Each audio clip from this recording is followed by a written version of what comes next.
Live ആയിട്ടുണ്ട് മാതാജി. ഒരു നിമിഷം, ഞാൻ ഇപ്പൊ മാതാജിനെ ഹോസ്റ്റ് ആക്കാം.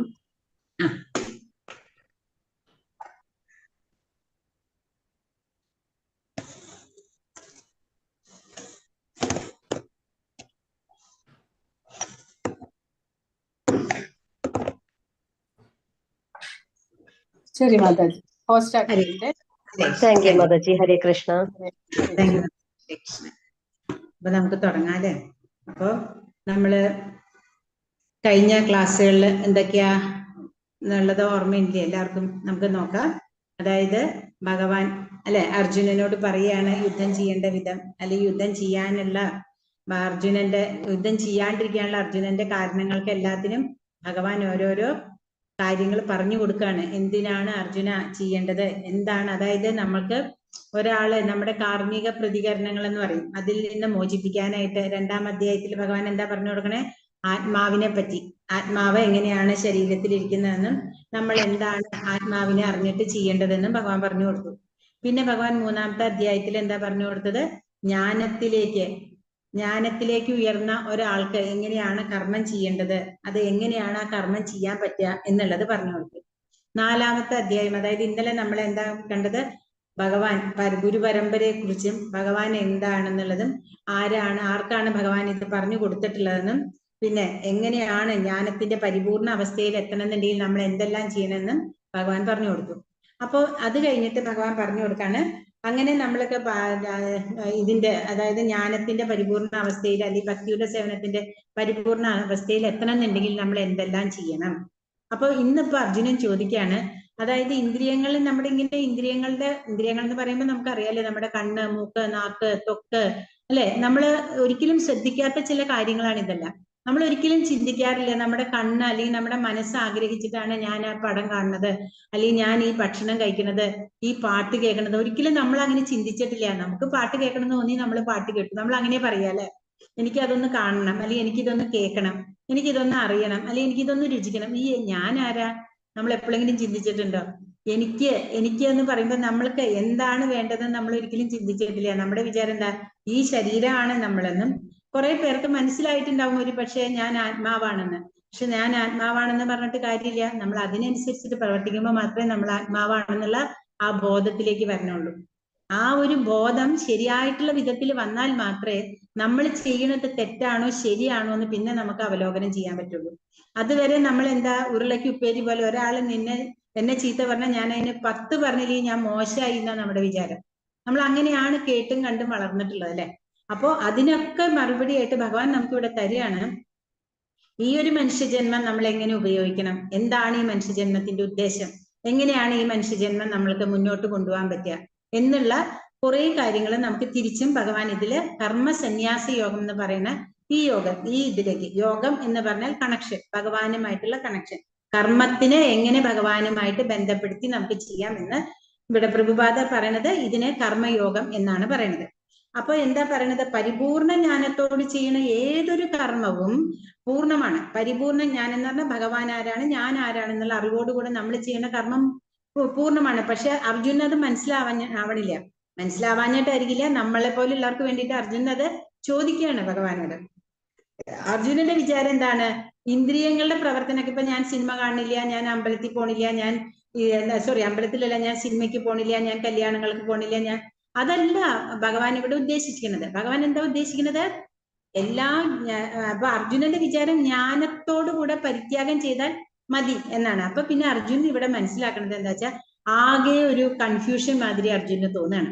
അങ്ങനെ ഈ 5-ാമത്തെ അധ്യായത്തില് അർജുനൻ ഭഗവാനോട് കുറച്ച് ചോദ്യങ്ങൾ ചോദിക്കുകയാണ്. അതായത് എന്താ ചെയ്യണേ? കർമ്മത്തിൽ നിന്ന് ഒഴിഞ്ഞു നിൽക്കുന്നതാണോ നല്ലത്, അതോ പൂർണ്ണ ജ്ഞാനത്തോടെ കർമ്മം ചെയ്യുന്നതാണോ നല്ലത് എന്ന് അർജുനൻ ഭഗവാനോട് ചോദിക്കുമ്പോൾ അതിനുള്ള ആൻസറുകളാണ് ഭഗവാൻ ഇനി കൊടുക്കാൻ പോകുന്നത്. അത് നമുക്ക് നോക്കാം കേട്ടോ. ഹരേ കൃഷ്ണ.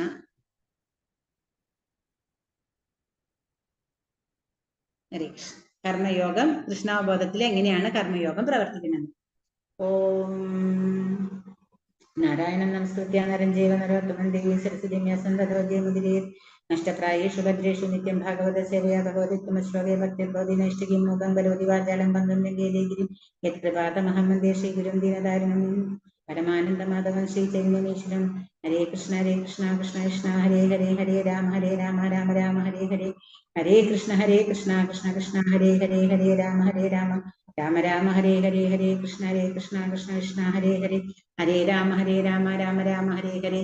ശ്രീല പ്രഭുപാദ് കി ജയ്. ഇന്ന് ശ്രീല പ്രഭുപാദരുടെ ഡിസപ്പിയറൻസ് ഡേ ആണ്. ഇന്നത്തെ നിങ്ങളുടെ ഈ ഒരു ബാച്ചിന്റെ ഏറ്റവും വലിയ അനുഗ്രഹം എന്താന്ന് വെച്ചാൽ, ഒന്ന്, ഇത് കാർത്തിക മാസത്തിലാണ് നമ്മുടെ ഈ ബാച്ച് ആരംഭിച്ചത്. രണ്ട്, ഈ ബാച്ചിൽ നമുക്ക് കുറേ നല്ല ഭഗവാന്റെ ലീലകളുള്ള മാസമാണ്. ഒന്ന്, ദാമോദര മാസം. നമ്മൾ ഇന്നലെ പറഞ്ഞു ദാമോദര മാസത്തിനെ പറ്റി. ഭഗവാന് യശോദാമ എന്താണ് ഒരലിൽ കെട്ടിയിട്ടത്. അപ്പോ അത് ഞാൻ പറയാൻ വിട്ടുപോയി. എല്ലാവരും ഭഗവാന് ആരതി ചെയ്യണം. ഈ നവംബർ 27 വരെ ഉള്ളൂ. അതിന് ആ ഒരു ഫോട്ടോ നമ്മൾ കണ്ടതില് ആ ഭഗവാന്റെ പാദങ്ങളിൽ 4 പ്രാവശ്യം, ഉദരത്തിൽ 2 പ്രാവശ്യം, മുഖത്ത് 3 പ്രാവശ്യം, ചുറ്റിയിട്ട് 6 പ്രാവശ്യം. ആ ഫോട്ടോ, ഒരു ഫോട്ടോ എങ്കിലും നിങ്ങൾ എടുത്തിട്ട് അതിന് നെയ്വിളക്ക് കത്തിക്കുക. അത് എല്ലാവരും ചെയ്യണം, ആരും ചെയ്യാണ്ടിരിക്കരുത്. കാരണം ഈ സമയത്ത് നമ്മൾ ചെയ്യണതിന്റെ ബലം 1000 മടങ്ങുണ്ട് എന്നാണ് ശാസ്ത്രങ്ങൾ പറയണത്. അത് മാത്രല്ല, നമ്മള് പിതൃക്കൾക്ക് പ്രത്യേകിച്ച് നമ്മൾ എത്ര കർമ്മം ചെയ്താലും നമ്മൾ ജ്യോത്സ്യന്റെ അടുത്ത് പോയ പിതൃദോഷം എന്ന് പറയും. അങ്ങനെ പിതൃക്കൾക്കും കൂടെ മോക്ഷം കിട്ടാനായിട്ട് പറ്റിയ ഒരു മാസമാണ്. അതായത് ഈ ഭഗവാന് വിളക്ക് വയ്ക്കുന്നത് അത്രയും പുണ്യാണ്. അപ്പൊ ഇനിയുള്ള കുറച്ച് ദിവസങ്ങളിലും എല്ലാവരും അത് ചെയ്യണം എന്നുള്ള ഒരു അപേക്ഷയും കൂടി ഉണ്ട്. അത് ഞാൻ ഇന്നലെ പറയാൻ വിട്ടുപോയതാണ്. അതുകൊണ്ട് അത് എല്ലാവരും ചെയ്യണം. അതേപോലെ തന്നെ ഇന്നിപ്പോ നമ്മുടെ പ്രഭുപാദ, കാരണം പ്രഭുപാദ ഇല്ലെങ്കിൽ ഭഗവാൻ ആരാണെന്ന് ഇത്രയും ക്ലിയർ ആയിട്ട് നമുക്ക് ഒരാളും പറഞ്ഞു തന്നിട്ടില്ല. അപ്പോ ആ ഒരു മഹാനായിട്ട് ഉള്ള അദ്ദേഹത്തിന്റെ മുമ്പില് ഞാൻ പ്രണമിച്ചുകൊണ്ട് നമ്മുടെ ഇന്നത്തെ ക്ലാസ് ആരംഭിക്കുകയാണ്. എന്നിട്ട് നമുക്ക് പ്രഭുപാദയെ പറ്റി കുറച്ച് മനസ്സിലാക്കാം. ഹരേ കൃഷ്ണ. ശ്രീല പ്രഭുപാദ് കി ജയ്. ശ്രീല ഗുരുദേവ് കി ജയ്. നിതായ് ഗൗര ഹരി ഹരി ബോൽ. രാമനിഷ്ഠ പ്രഭുജി കി ജയ്. ഇസ്കോൺ മാംഗ്ലൂരിന്റെ 42ാമത്തെ മലയാളം ബാച്ചിലേക്ക് എല്ലാവർക്കും സ്വാഗതം. ഹരേ കൃഷ്ണ. ഇവിടെ അർജുനൻ ചോദിക്കാണ്. ഹരേ കൃഷ്ണ, നമുക്ക് ക്ലാസ് തുടങ്ങാം. അർജുന ഉവാച സന്യാസം കർമ്മണാം കൃഷ്ണ പുനർയോഗം ച ശംസസി യശ്രേയ യദയോരേകം തന്മേ ബ്രൂഹി സുനിശ്ചിതം. അപ്പൊ ഇവിടെ പറയാണ്, കൃഷ്ണ, എനിക്ക് ഇങ്ങനെ എന്താ പറയാ,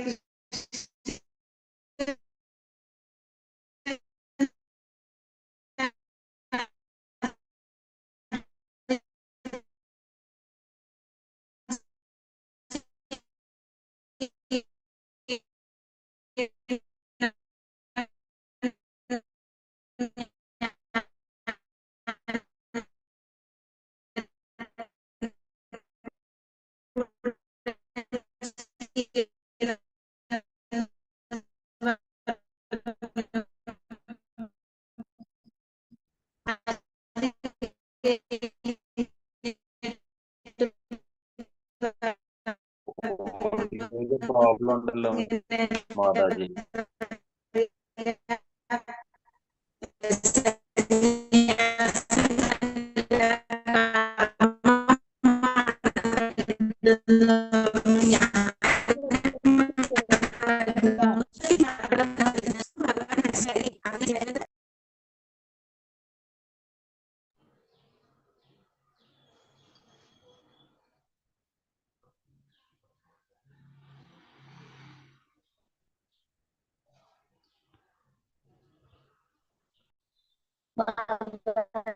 ഫസ്റ്റോട്ടൊന്നും പറയാൻ പറ്റില്ല.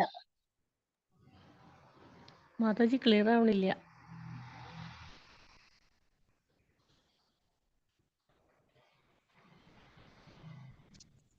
ഹരേ കൃഷ്ണ മാതാജി.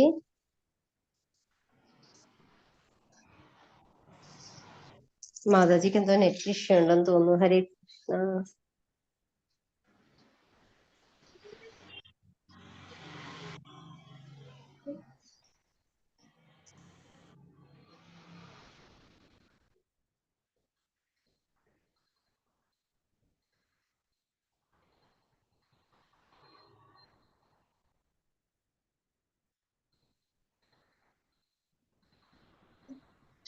ഹരേ കൃഷ്ണ മാതാജി. മാതാജി ഇപ്പൊ കേൾക്കുന്നുണ്ടോ മാതാജി? എന്തോ ഭയങ്കര ഇതുണ്ടല്ലോ മാതാജി, എന്താ പറയണ്ടേ, പെട്ടെന്ന്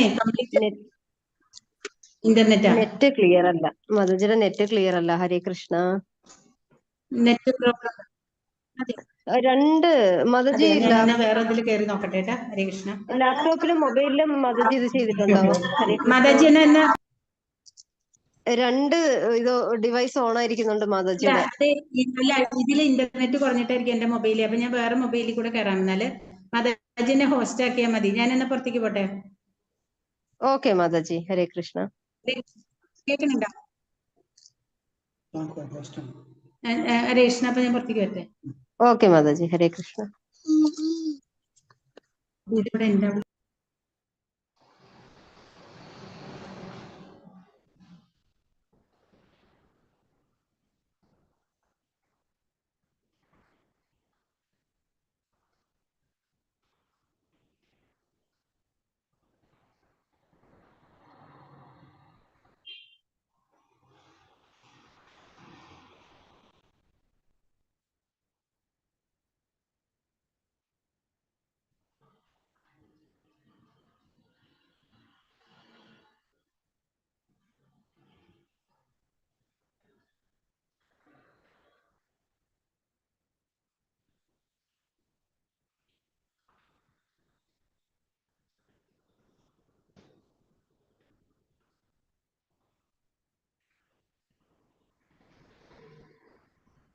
ഹരേ കൃഷ്ണ മാതാജി.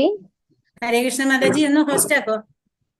ഹോസ്റ്റ് ആക്കിയിട്ടുണ്ട് മാതാജി, ഹരേ കൃഷ്ണ. Thank you. എന്നെ ഒന്ന് ഹോസ്റ്റ് ആക്കിയേക്കും മാതാജി, ഹരേ കൃഷ്ണ. ഹരേ കൃഷ്ണ. അതെ അതെ അതെ. ഹരേ കൃഷ്ണ. എന്നിട്ടാ ഒരു മിനിറ്റ്. കുഴപ്പമില്ല മാതാജി, ഇടയ്ക്കൊക്കെ ഇങ്ങനെ നമുക്ക് വരാറുണ്ട്. രാത്രി 8 മണിത്തെ ക്ലാസ്സിലും ഒക്കെ റേഞ്ച് പ്രോബ്ലം ഒക്കെ വന്ന് സാരമില്ല കേട്ടോ. ഹരേ കൃഷ്ണ. മാതാജി ഇവിടെ ഇപ്പൊ കാണാനില്ല. മാതാജി കാണുന്നില്ലോ? ഒരു കുഞ്ഞി കൃഷ്ണന്റെ ഒരു ഫോട്ടോ ആയിട്ട് മാതാജി ഞാനുണ്ടല്ലോ. കണ്ടു. സോറി കേട്ടോ എല്ലാവരോടും, ഇന്റർനെറ്റിന്റെ പ്രശ്നമാണ്. ഹരേ കൃഷ്ണ. ഹരേ കൃഷ്ണ. എല്ലാവരും ക്ഷമിക്കണം. ഇവിടെ ഈ മഴയും മഴക്കാറും, ഇപ്പൊ ചെന്നൈയിലാണ് മഴയും മഴക്കാറും ഒക്കെ ഉള്ളതുകൊണ്ട് ഭയങ്കര ഇതുപോലെ വന്നിട്ടുള്ളതായിരിക്കും എന്ന് തോന്നുന്നു. ഇപ്പൊ കാണുന്നുണ്ടല്ലോ അല്ലെ എല്ലാവർക്കും? ഉണ്ട്. ഉണ്ട്. ഉവ്വ മാതാജി. ഹരേ കൃഷ്ണ. അപ്പൊ നമുക്ക് തുടങ്ങാം. ഹരേ കൃഷ്ണ. ഹരേ കൃഷ്ണ. തുടങ്ങാട്ടോ. സോറി. അപ്പോ ഭഗവാൻ ഇങ്ങനെ ചോദിക്കുകയാണ്. അർജുനൻ ചോദിക്കുമ്പോ ഭഗവാൻ അതിനുള്ള ഉത്തരം പറയാണ്. ശ്രീ ഭഗവാനുവാച സന്യാസ കർമ്മ യോഗശ്ച നിശ്രേയസ്സകരാഉഭോ തയോസ്തു കർമ്മ സന്യാസാത് കർമ്മയോഗോ വിശിഷ്യതേ. അപ്പൊ ഭഗവാൻ പറയാണ്. അപ്പൊ ഭഗവാനോട് അർജുനൻ ചോദിച്ച ചോദ്യത്തിന് ഭഗവാൻ പറയാണ്, കർമ്മ പരിത്യാഗവും ഭക്തിയുതമായ കർമ്മവും മുക്തിക്ക് നല്ലത് തന്നെ. എങ്കിലും ഭക്തിയുതമായ സേവന കർമ്മമാണ് കർമ്മത്യാഗത്തെക്കാൾ ഉത്തമം. അതായത് ഭഗവാൻ എന്താ ഇവിടെ പറയണത്? ഭൗതിക ബന്ധനത്തിന് കാരണമാണ് കാമ്യകർമ്മങ്ങൾ എന്ന് നമ്മൾ മനസ്സിലാക്കി. അതായത് നമ്മൾ ആഗ്രഹങ്ങൾ ഇച്ഛിച്ച് കർമ്മം ചെയ്യണത് അനുസരിച്ചിട്ട് നമ്മൾ ഈ ഭൗതിക ലോകത്തിനോട് കൂടുതൽ അടുക്കുകയാണ്. നമുക്ക് ചെയ്യാനുള്ള കർമ്മങ്ങൾ നമ്മൾ ചെയ്യുക, പിന്നെ ഭഗവാന് വിട്ടുകൊടുക്കുക. പക്ഷെ നമ്മൾ എന്താ ചെയ്യണ? ഓരോ കാര്യങ്ങളും നമ്മൾ ചെയ്തിട്ട് അത് നമ്മൾ ചെയ്തു. അതിപ്പോ നല്ലത് ചെയ്താലും നമ്മൾക്ക് ടെൻഷനാണ്, ചീത്ത ചെയ്താലും നമ്മൾ അതിനെ പറ്റി ഇത് ചെയ്യുന്നുണ്ട് അല്ലെ, അതിനെ പറ്റി ചിന്തിക്കുന്നുണ്ട്. അപ്പൊ ഇവിടെ ഭഗവാൻ പറയണത് ഇതെല്ലാം നീ മാറ്റിയിട്ട് ഭക്തിയുത സേവനം. ഇപ്പൊ ഭഗവാൻ കുറച്ചും കൂടെ ഇതിലേക്ക് ആഴത്തിലേക്ക് വരികയാണ്. ഭക്തിയുത സേവന കർമ്മമാണ് കർമ്മത്യാഗത്തെക്കാൾ ഉത്തമം. അപ്പൊ എങ്ങനെ ഈ ഭക്തിയുത സേവനം നമ്മൾ ചെയ്യാ? അതായത് ഈ നമ്മുടെ ശാരീരിക സുഖങ്ങളെ ഇപ്പൊ നമ്മൾ എവിടെ നോക്കിയാലും നോക്കിക്കോളൂ, കാണാൻ പറ്റിയ ആദ്യം എന്താ? നമ്മൾക്ക് എന്താ പറയാ, ഇതാണ് ജിമ്മുകളാണ് ഏറ്റവും കൂടുതൽ നമ്മൾ കാണുന്നത്. എവിടെ നോക്കിക്കോളൂ ഭയങ്കര മസിൽസ് ആയിട്ടും. ഏതൊരു ഗ്രാമത്തിൽ കൂടെ പോയാലും കൂടെ നമുക്ക് കാണാം അവിടെയെങ്കിലും ഒരു ജിം ഉണ്ടാവും. എന്തിനാ? നമ്മൾ ഏറ്റവും കൂടുതൽ ഇപ്പൊ ഇരിക്കുന്നത് ശാരീരിക ബോധത്തിലാണ്. എന്നാൽ ശരീരം നമ്മൾ ഭംഗിയായിട്ടും നമ്മൾ ഇതായിട്ടും വയ്ക്കണ്ടേ? അത് വേണം. കാരണം ശരീരം ഉണ്ടെങ്കിലേ നമുക്ക് ഭഗവാനെ മനസ്സിലാക്കാൻ പറ്റുള്ളൂ. അപ്പോ നമ്മള് ശ്രദ്ധിക്കേണ്ട 2-3 കാര്യങ്ങൾ എന്താ? നമ്മുടെ ഭക്ഷണം, നമ്മുടെ ജീവിത രീതി, അത് നമ്മൾ പെർഫെക്റ്റ് ആക്കിയാൽ തന്നെ നമുക്ക് അത്യാവശ്യം വേണ്ട ആരോഗ്യം കിട്ടും. പിന്നെ എന്നിട്ട് നമ്മൾ ഇതിലെ കൂടുതൽ ശ്രദ്ധിക്കണേ നമ്മുടെ ശരീരബോധം. ഈ ശരീരബോധത്തിൽ നമ്മൾ കൂടുതൽ വരുന്തോറും നമ്മൾക്ക് ഈ ഭൗതിക ലോകത്തിനുള്ള അറ്റാച്ച്മെന്റ് കൂടുന്നത്. ഭൗതിക ലോകത്തിനുള്ള അറ്റാച്ച്മെന്റ് കൂടുന്നത് അനുസരിച്ചിട്ട് നമ്മൾക്ക് മോക്ഷത്തിനുള്ള സാധ്യത കുറയുക. കാരണം എന്താ വെച്ചാൽ നമ്മൾ വീണ്ടും ഈ ഭൗതിക ലോകത്ത് ജനിച്ച് മരിച്ച് പോവാണ്. അപ്പോ മോക്ഷം കിട്ടാൻ ജ്ഞാനം മാത്രം പോരാ. നമ്മൾ ആത്മാവാണെന്ന് ഇപ്പൊ നേരത്തെ ഞാൻ പറഞ്ഞു, നമ്മള് ആത്മാവാണെന്നുള്ള അറിവുകൊണ്ട് നമുക്ക് മോക്ഷം കിട്ടില്ല. നമ്മൾ എന്താണോ ചെയ്യേണ്ടത്, എങ്ങനെ പ്രവർത്തിക്കണം, അതറിഞ്ഞാൽ മാത്രമേ നമുക്ക് ഭഗവാനെ അറിയാനും നമ്മൾ എന്താ ചെയ്യേണ്ടതെന്നും അറിയാൻ പറ്റുള്ളൂ. ഇപ്പൊ ഇവിടെ ഒരു കഥ പോലെ കൊടുത്തിട്ടുണ്ട്. ഒരു നൃഗി, ഇതൊരു എന്താ പറയാ, ഒരു ഓന്താണ്. അപ്പൊ ഭഗവാന്റെ അവിടെ കുറെ കുട്ടികൾ ഇങ്ങനെ, ഭഗവാന്റെ പേരക്കുട്ടികളാണ്, അവരിങ്ങനെ കളിക്കുകയാണ്. ഭഗവാന്റെ കൂടെ കളിക്കുമ്പോ അവരുടെ കയ്യിൽ നിന്ന് ഒരു പന്ത് എന്താ ഇതായിട്ട് ഇങ്ങനെ കിണറ്റിൽ വീഴണം. അപ്പൊ ഇവിടെ നൃഗി ഈ ഒരു കണ്ടോ, ഈ ഒരു ഓന്തിനെ കണ്ടോ? അപ്പൊ ഈ ഓന്തിനെ ഭഗവാൻ കാണുമ്പോ തന്നെ അതിന് മോക്ഷം കിട്ടുകയാണ്. അപ്പൊ അതിനോട് ചോദിക്കും, എന്താണ്, എങ്ങനെയാണ് നീ ഓന്തായിട്ട് ഇവിടെ വന്നതെന്ന്. ഭഗവാൻ അറിയില്ല എന്നിട്ടല്ല, പക്ഷെ ഭഗവാന്റെ കുട്ടികൾക്ക് പറഞ്ഞു കൊടുക്കാൻ വേണ്ടിയിട്ടാണ്. അപ്പൊ ചോദിക്കും, എങ്ങനെയാണ് ഇങ്ങനെ ഓന്തായിട്ട് വന്നത് എന്ന് ചോദിക്കുമ്പോ ആ ആള് പറയാണ്, ഞാൻ നൃഗി എന്ന് പറഞ്ഞൊരു രാജാവായിരുന്നു. ഞാൻ വളരെ ദാനധർമ്മം അങ്ങനെ എല്ലാ കാര്യങ്ങളും ചെയ്തിരുന്ന ആളാണ്. അങ്ങനെ ഇരിക്കുന്ന ഒരു സമയത്താണ് എനിക്ക് എൻ്റെ ഉള്ളിൽ തന്നെ ഒരു അഹങ്കാരം തോന്നി. ഞാൻ ഇത്രയധികം ദാനധർമ്മങ്ങൾ ചെയ്യണത് കൊണ്ട്. അപ്പോ എപ്പോഴായാലും ഒരു രാജ്യത്തെ ഒരു ഭരണാധികാരി ശ്രേഷ്ഠനായിട്ടിരുന്നെങ്കിൽ ആ രാജ്യത്ത് യാതൊന്നിനും ഒരു കുറവുണ്ടാവില്ല, അല്ലെ? ജനങ്ങളെല്ലാം സന്തുഷ്ടരായിരിക്കും, ഒരു പ്രശ്നങ്ങളും ഉണ്ടാവില്ല. അപ്പൊ അങ്ങനെ ഒരു ചെറിയ അഹങ്കാരം ആ രാജാവിന് തോന്നുകയാണ്. അങ്ങനെ ഇരിക്കുമ്പോ ഇതേപോലെ തന്നെ രാജാവ് എന്ത് ചെയ്യുന്ന വെച്ചാൽ കുറെ പശുക്കളെ, എപ്പോഴും പശുക്കളെ ദാനം ചെയ്യും. ആ കൂട്ടത്തിൽ ഒരു ദിവസം ഒരു ബ്രാഹ്മണൻ വരും. അപ്പൊ ആ ബ്രാഹ്മണനെ പറയും, അങ്ങേക്ക് എന്താ ദാനമായിട്ട് വേണ്ടെന്നില്ല. അപ്പൊ ആ ബ്രാഹ്മണൻ പറയും, എനിക്കൊന്നും വേണ്ടാന്ന് പറയും. പക്ഷെ ഇദ്ദേഹം സമ്മതിക്കാണ്ട് കുറെ പശുക്കൾ, അപ്പൊ വെറുതെ പശുക്കളെ കൊടുക്കില്ല, കഴുത്തിലൊക്കെ മാലകളൊക്കെ അണിയിച്ച്, സ്വർണ്ണമാലകളും മുത്തുമാലകളൊക്കെ അണിയിച്ച്, ചെവിയിലൊക്കെ അങ്ങനെ എല്ലാം അലങ്കരിച്ചിട്ടൊക്കെയാ കൊടുക്കുക. അങ്ങനെ ഈ പശുവിനെ ഈ ബ്രാഹ്മണന് കൊടുക്കും. ഈ ബ്രാഹ്മണൻ എന്ത് ചെയ്യും, ഈ പശുവിനെയും കൊണ്ടുപോകും. പശുവിനെയും കൊണ്ടുപോകുമ്പോ പശുവിനെ എപ്പോഴും, ഏത് മൃഗത്തിനായാലും അവരുടെ വീട് അവര് തിരിച്ചു വരും, അല്ലെ? അപ്പൊ ഇതിനെ കെട്ടിയിട്ടുണ്ടായിരുന്നില്ല. പക്ഷെ ഇതെന്ത് ചെയ്തു, കെട്ടിയിട്ടുണ്ടായിരുന്നു, പക്ഷെ അത് കെട്ടുവിട്ട് തിരിച്ചും രാജാവിന്റെ പശുക്കളുടെ തൊഴുത്തിൽ വന്ന് നിൽക്കും. അപ്പോ രാജാവിനും ഇതറിയണില്ല, രാജാവിന്റെ പരിചാരകരും ഇതറിയണില്ല. പിറ്റേ ദിവസം ഇതേപോലെ തന്നെ രാജാവ് ദാനം ചെയ്യാൻ നേരത്ത് ഈ പശു അതിലുണ്ടായിരുന്നത് രാജാവ് അറിയുന്നില്ല. രാജാവ് ഈ പശുവിനെ തിരിച്ചും ദാനം ചെയ്യും. അപ്പൊ ഈ പശുവിനെ അന്വേഷിച്ച് നമ്മുടെ മറ്റേ ആ ബ്രാഹ്മണൻ വരുമ്പോ ബ്രാഹ്മണന് കൊടുത്ത പശുവിനെയാണ് ദാനം ചെയ്തതെന്ന് മനസ്സിലാക്കുക. അപ്പൊ ആ ബ്രാഹ്മണന് അത് വളരെ മോശമായിട്ട് തോന്നുമ്പോ ബ്രാഹ്മണന് ശപിക്കും, ഇതാണ് നിന്റെ ദാനല്ലേ, എന്നാ ഇനി നീ ഒരു, അതായത് അപ്പപ്പം നിന്റെ സ്വഭാവം മാറുകയല്ലേ, നീ ഒരു ഓന്തായിട്ട് പോട്ടേന്ന് ശപിക്കുകയാണ്. അങ്ങനെ ഇരിക്കുന്ന സമയത്ത് ഭഗവാൻ, അപ്പോഴാണ് രാജാവിന് മനസ്സിലാവുന്നത്, തെറ്റായില്ലോ, ഭഗവാനെ ഞാൻ അബദ്ധം ചെയ്തുല്ലോ എന്ന് പറഞ്ഞ അദ്ദേഹത്തിനോട് ക്ഷമ ചോദിക്കുകയാണ്. അപ്പൊ പറയും, എപ്പോഴാണ് ഭഗവാന്റെ ദർശനം നിനക്ക് കിട്ടുക, അന്ന് നിനക്ക് എന്താണ് തിരിച്ചും ഒരു ഇതാവുമെന്ന് പറയാണ്, മോക്ഷം കിട്ടുന്നത്. അങ്ങനെ ഈ വർഷങ്ങളോളം ഇത് കഴിഞ്ഞ് രാജാവ് ദേഹത്യാഗം ചെയ്ത് യമന്റെ കൂടെ പോകുമ്പോ യമൻ ചോദിക്കും, നീ വളരെയധികം കർമ്മങ്ങൾ നല്ലത് ചെയ്തിട്ടുള്ളതുകൊണ്ട് നിനക്ക് സ്വർഗത്തിലേക്ക് പോവാം, പക്ഷെ ഇങ്ങനെ ഒരു കർമ്മം കിടക്കുന്നത് കൊണ്ട് നിനക്ക് നരകത്തിലും പോകണം, എന്താണ് ആദ്യം വേണ്ടതെന്ന് ചോദിക്കും. അപ്പൊ തന്നെ ഈ രാജാവ് പറയും, എന്നാ ഒരു കാര്യം ചെയ്യാം, ഇപ്പൊ 1000 10,000 അല്ലെങ്കിൽ വർഷങ്ങളോളം ഞാൻ സ്വർഗത്തിൽ വീണാലും ക്ഷീണേ പുണ്യ മർത്യലോകം വിശന്തി എന്നാ പറയാ. എത്ര സ്വർഗരാജ്യത്തിൽ പോയാലും നമ്മുടെ പുണ്യം നശിച്ചാൽ നമ്മൾ തിരിച്ചും ഈ മർത്യലോകത്തിൽ വന്ന് ജനിക്കണം. അപ്പോ അങ്ങനെയാണെന്നുണ്ടെങ്കിൽ ഞാനൊരു കാര്യം ചെയ്യാം, ആദ്യം തന്നെ ഞാൻ എൻ്റെ നരകത്തിലുള്ള എന്താണോ ഇതെന്ന് വെച്ചാൽ അത് അനുഭവിക്കാം. കാരണം ആ സമയത്ത് എനിക്ക് ഭഗവാനെ കാണാം, പിന്നെ എനിക്ക് എന്നും മോക്ഷമല്ലേ, പിന്നെ എനിക്ക് എന്തിനാ തിരിച്ച് ഈ നരകത്തിലെയും എന്താണ് മൃത്യുലോകത്തിൽ വരേണ്ട ആവശ്യമില്ലല്ലോ എന്ന് പറയുമ്പോൾ അങ്ങനെയാണ് ഇദ്ദേഹം ഒരു ഓന്തായിട്ട് മാറുന്നത്. കാരണം ആ ഭഗവാന്റെ സാക്ഷാത്കാരത്തിലോടുകൂടെ പിന്നെ വേറെ ജീവിതത്തിൽ ഒന്നും നേടേണ്ട ആവശ്യമില്ല. എന്താണോ നമ്മൾ നേടാനായിട്ട് പ്രയത്നിക്കുന്നത് അത് നമുക്ക് കിട്ടുകയാണെങ്കിൽ പിന്നെ നമ്മൾ വേറെ ഒന്നിനും വേണ്ടി ഓടേണ്ട ആവശ്യമില്ല.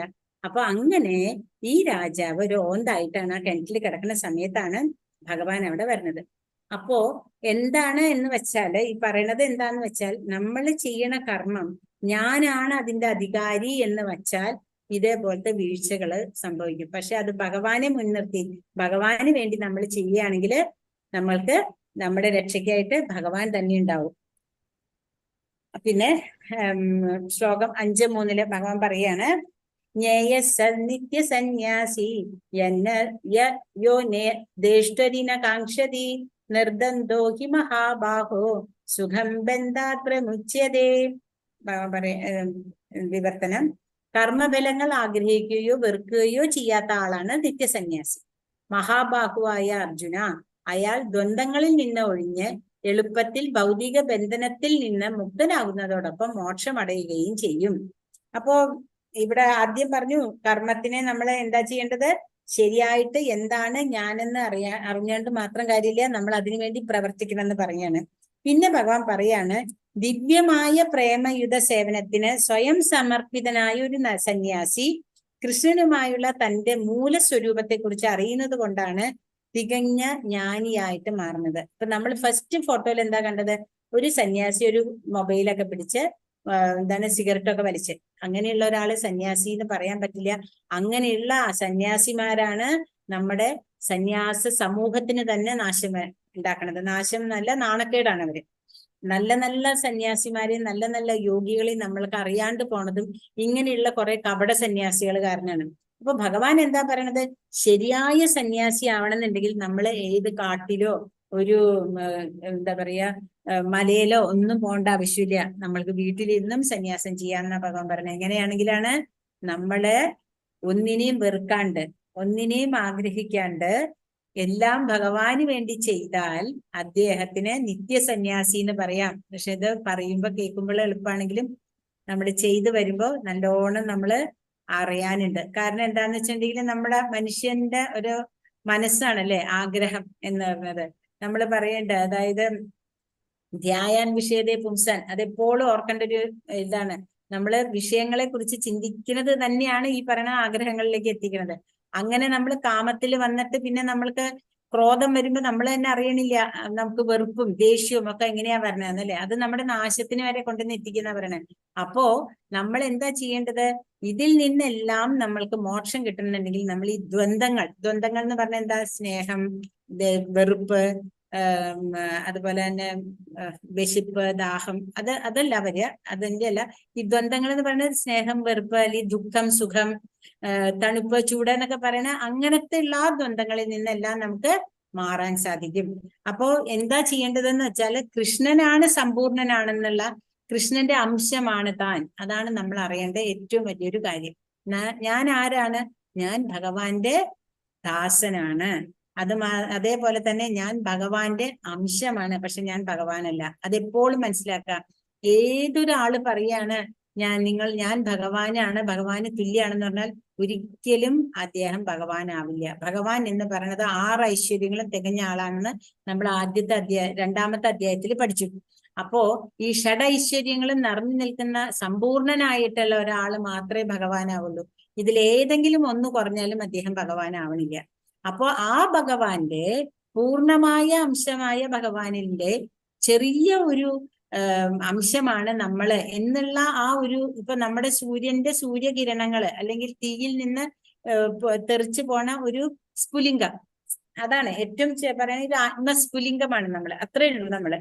അപ്പോ അതിനെ നമ്മൾ ശരിക്കും മനസ്സിലാക്കിയിട്ടുണ്ടെങ്കിൽ നമ്മൾക്ക് ഈ സംസാര സാഗരത്തിൽ നിന്ന്, നമ്മുടെ ഭവസാഗരം എന്നാ പറയാ, ഈ സാഗരത്തിൽ നിന്ന് നമുക്ക് രക്ഷപ്പെടാനായിട്ട് ഭഗവാൻ നമ്മൾക്ക് കൂടെ നിൽക്കും. കാരണം നമ്മൾ ആരാണെന്ന് നമുക്ക് അറിഞ്ഞാൽ തന്നെ നമ്മൾക്ക് ഭഗവാൻ എന്താ നമ്മൾക്ക് ചെയ്യേണ്ട സേവനം എന്ന് അറിഞ്ഞാല് നമ്മൾക്ക് യാതൊരു തരത്തിലുള്ള ദുഃഖങ്ങളുടെ ആവശ്യം വരുന്നില്ല. പിന്നെ വേറെന്താന്ന് വെച്ചാൽ ഭഗവാൻ വിഭുവാണല്ലേ. ഭഗവാൻ എല്ലാ സ്ഥലത്തും നിറഞ്ഞു നിൽക്കണ, ഈ എല്ലാ ജീവജാലങ്ങളുടെയും പരമാത്മാവായിട്ട് നിൽക്കുന്നതാണ് ഭഗവാൻ. ഭഗവാൻ അല്ലാണ്ട് ഈ ലോകത്ത് ഒന്നുമില്ല. നമ്മൾ അങ്ങനെ മനസ്സിലാക്കുമ്പോഴും നമ്മളും ഭഗവാനാവാൻ ഒരിക്കലും സാധിക്കില്ല. കാരണം ഓരോ ആത്മാവും വ്യക്തിഗതമാണ്. എന്റെ ഈ ശരീരത്തിലുള്ള ആത്മാവാണ് എന്റെ ജന്മാന്തരങ്ങളായിട്ടുള്ളത്. ഓരോ ശരീരത്തിനും ആ ആത്മാവ് അവരുടെ വ്യക്തിയാണ്, ഒരു വ്യക്തിയായിട്ടാണ്. അതായത് ആ ഒരു വ്യക്തിയുടെ മാത്രമാണത്. അത് പൂച്ചയുടെ ഏത് ആകൃതിയിൽ എടുക്കണു, ഏത് ശരീരത്തിൽ വരണു എന്നല്ല, ഒരിക്കലും അത് വേറൊരു ശരീരത്തിലേക്കല്ല പോണത്. ഇപ്പൊ ശരീരത്തിലേക്ക് മാത്രമേ മാറണുള്ളൂ, അല്ലാണ്ട് അത് വേറൊരു ആളാവണില്ല. ഇപ്പൊ എന്താ പറയാ, ഒരു പട്ടിയുടെ ഒരു ആത്മാവ്, ഇപ്പോ ഞാൻ എന്ന് പറയുന്ന ഒരാള് ഈ ശരീരം ഉപേക്ഷിച്ചു കഴിഞ്ഞാൽ ഈ ആത്മാവ് എന്റെ കർമ്മബലം അനുസരിച്ചിട്ട് അടുത്ത ജന്മം ഞാൻ നിശ്ചയിക്കുന്നത്. ഞാൻ അതിൽ ആരാവും എന്നുള്ളത് എനിക്കറിയില്ല. എന്റെ ഇന്നത്തെ കർമ്മത്തിനനുസരിച്ചിട്ട് ഭഗവാൻ പറഞ്ഞിട്ടുണ്ട്, സ്വല്പം അല്പസ്യ ധർമ്മസ്യ ത്രായതോ മഹതോ ഭയാർന്ന.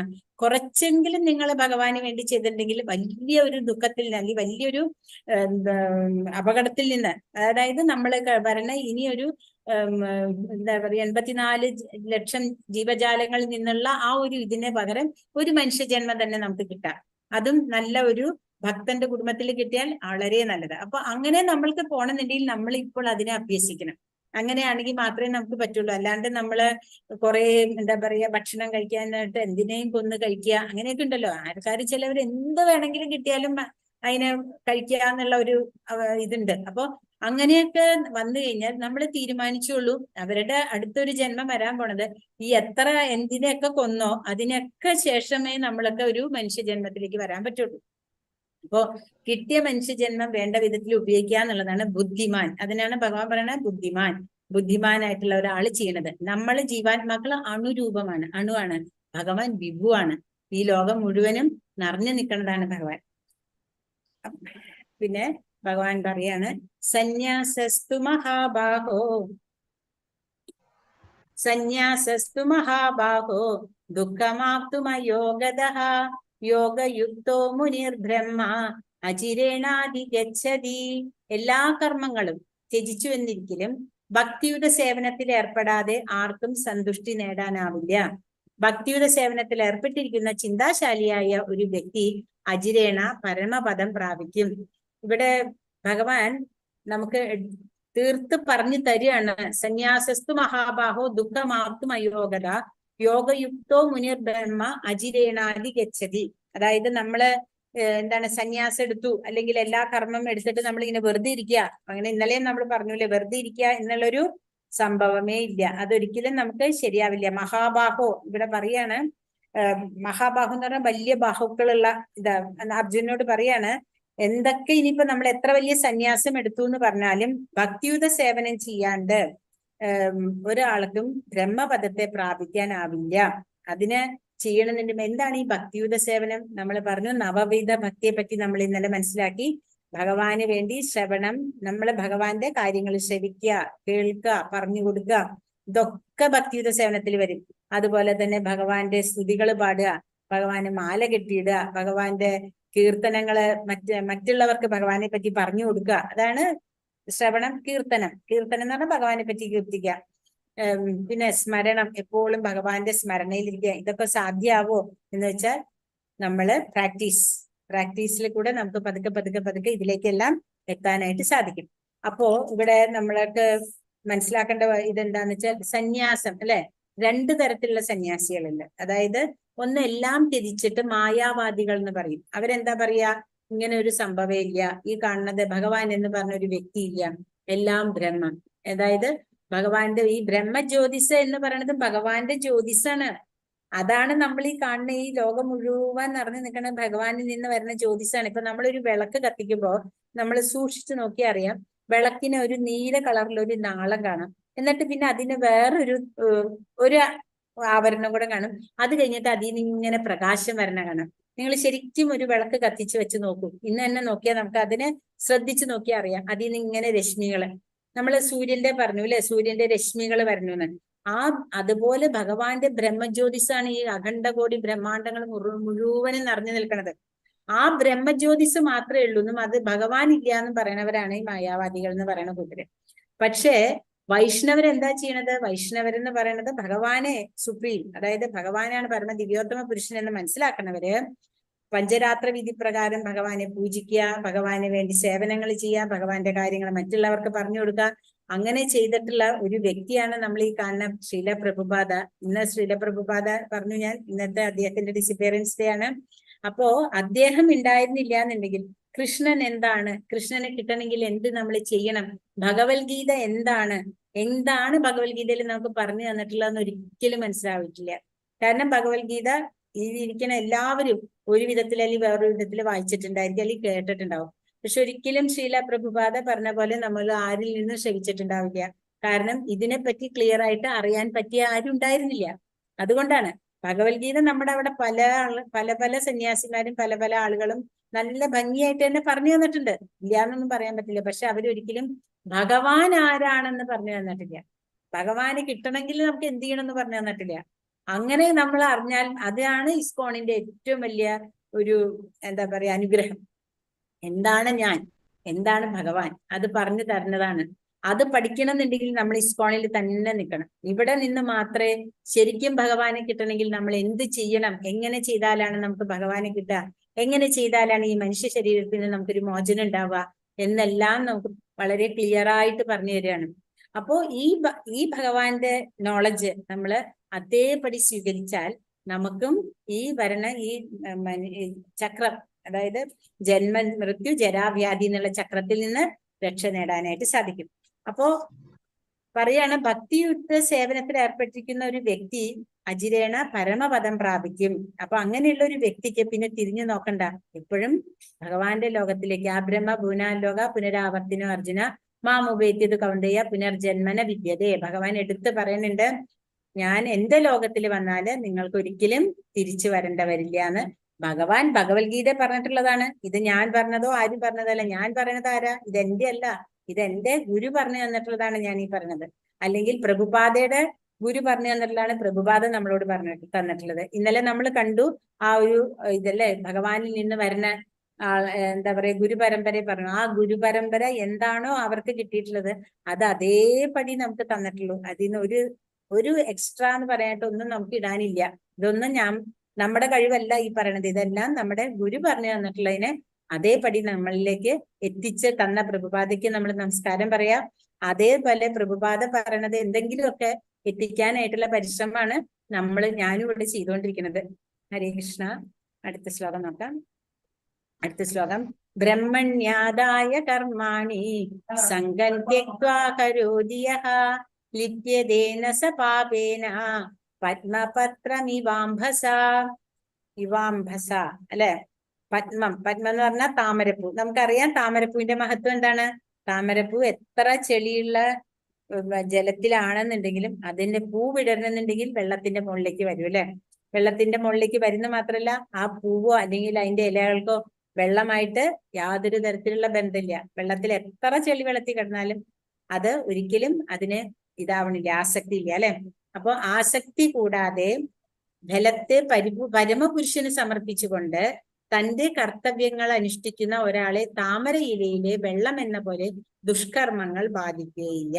അതായത് ഭഗവാന് വേണ്ടി നമ്മൾ കർമ്മം ചെയ്യാൻ ഇറങ്ങിയാൽ, ഭഗവാന്റെ കർമ്മങ്ങളാണ് നമ്മൾ ചെയ്യുന്നുണ്ടെങ്കിൽ നമുക്ക് ഒരിക്കലും ഒരു തരത്തിലുള്ള ദുഷ്കർമ്മങ്ങളെ നമ്മളെ ബാധിക്കണില്ല. ഇവിടെ ബ്രഹ്മണ്യാധായ എന്ന് പറഞ്ഞിട്ടുണ്ട് അല്ലെ. ബ്രഹ്മണ്യാധായ എന്ന് പറഞ്ഞാൽ പരമപുരുഷനെ സമർപ്പിച്ചിട്ട് എല്ലാ കർമ്മങ്ങളും ചെയ്യണം. സംഘം ത്യക്ത്വാ കരോതിയ. സംഘം ത്യജിച്ച, എന്ത് സംഘം? ദുഷ്സംഘം.